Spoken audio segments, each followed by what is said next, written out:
Këto lasere, se ndoshta për neve që jemi laik të fushës, i ndëgjojmë se emra dhe themi ko kanë firma ndryshme, ose nuk e dimi. Po se cila për tyne ka një rol specifik në smundje të caktume. A shkojmë kështu... Po shkojmë me rënd. Isha nalë fillimisht të laseri fotokoagulime që e përmende. A si funksionon, ose të cilat smundje, ose kush o potencial për këtë laser me marë trajtim? Të dimi, se çdo laser është aparat ndryshe, është aparat i veçantë. Nuk është një laser përdorën për krejt që të shka po flasim. Çdo laser është aparat ndryshe. Flasim për laser fotokoagullimin, realisht kjo paraqet një përdorim të laserit që krijon nxehtësi. Një mënyrë, çfarë po them krijon nxehtësi? Se efekti i tij është efekt termik.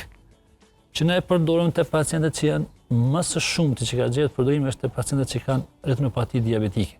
Domethënë te ata pacientë që kanë diabet dhe kanë dëmtime në sy. Domethënë tash për çfarë bëjnë në këtë rast? Për përdorim energjinë e laserit që na më ndal, ose në mënyrë themi është në tojza me djeg çat pjesë ku ka filluar gjakderdhja.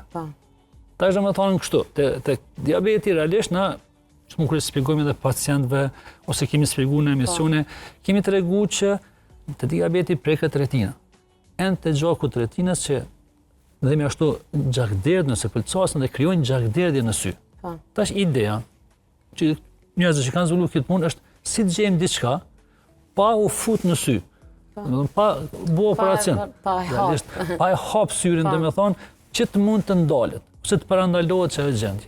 Dhe kjo është arritur me laser fotokoagullimin. Dhe kjo bëhet në cilin do stad që është, ajo se nga një janë vonë pacientë. Si domethënë ato stadie, po ne duhet shumë mirë është domethënë të zënë në stadin kur ne veç arrihet domethënë ai qëllimi se po duhen me bë. Domethënë është qëllimi që të arrihet sa më herët para se të krijohet komplikimet realisht.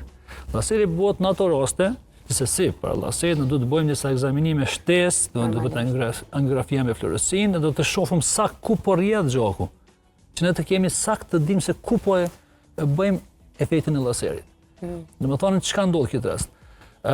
Na vetëm një fotokoagullim, domethënë po i mbyllëm një enë të gjakut që po rrjedh. Aty ku kemi ato ne quajmë si neovaza ose enë të gjakut të reja që janë jo të mira për synin, sa ato let pëlcosin edhe let shkaktojnë gjakderdhje. Ideja është ne aty të bëjmë laser.